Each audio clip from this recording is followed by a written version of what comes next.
காங்கோவில் பெயர் அறியப்படாத மர்ம நோய் ஒன்று பரவி வருது. கடந்த 10 நாட்களுக்குள்ள இந்த நோய் 143 பேரை கொண்டிருக்கதா உள்ளூர் அதிகாரிகள் தெரிவிச்சிருக்காங்க.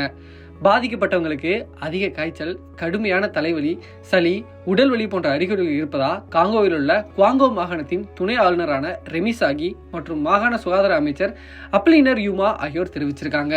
200க்கும் அதிகமானோர் இந்த நோயால பாதிக்கப்பட்டு சிகிச்சை பெற்று வருவதாக கூறப்படுது. அவங்களோட எச்சில் மற்றும் இரத்த மாதிரிகளை சேகரித்து நோயை அடையாளம் காண பகுப்பாய்வு மேற்கொள்ளப்பட்டு வருது. பொதுவாக கிளைமேட் மாறுவதால சீசன் காய்ச்சல் ஏற்படும்.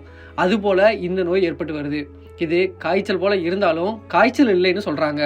சிலருக்கு மருந்து எடுத்தாலும் குணமாகவில்லை என்ற பேச்சுக்கள் எழுந்திருக்கு. சிலருக்கு இந்த காய்ச்சல் போனதும் மீண்டும் 1 வாரத்துல வருது. சிலருக்கு 1 வாரம் கூட இந்த காய்ச்சல் நீடிப்பதா சொல்லப்படுது. இதனால மருத்துவமனைக்கு பலரும் போயிட்டு இருக்காங்க.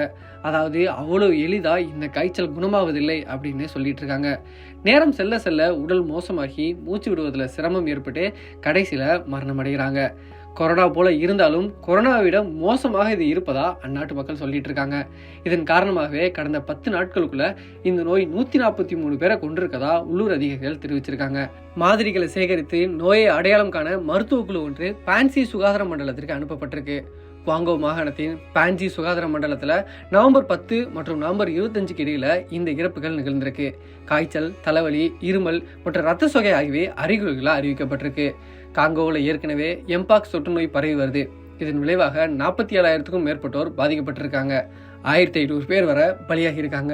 இதற்கிடையே தான் இப்போ மிக மோசமான புதிய நோய் அங்கே பரவிட்டு இருக்கு. அங்கே நோயின் தோற்றத்தை கண்டறிஞ்சு அதன் பரவலை கட்டுப்படுத்துவதற்கான நடவடிக்கைகளை செயல்படுத்துவதற்கு முயற்சிகள் நடந்து வருது.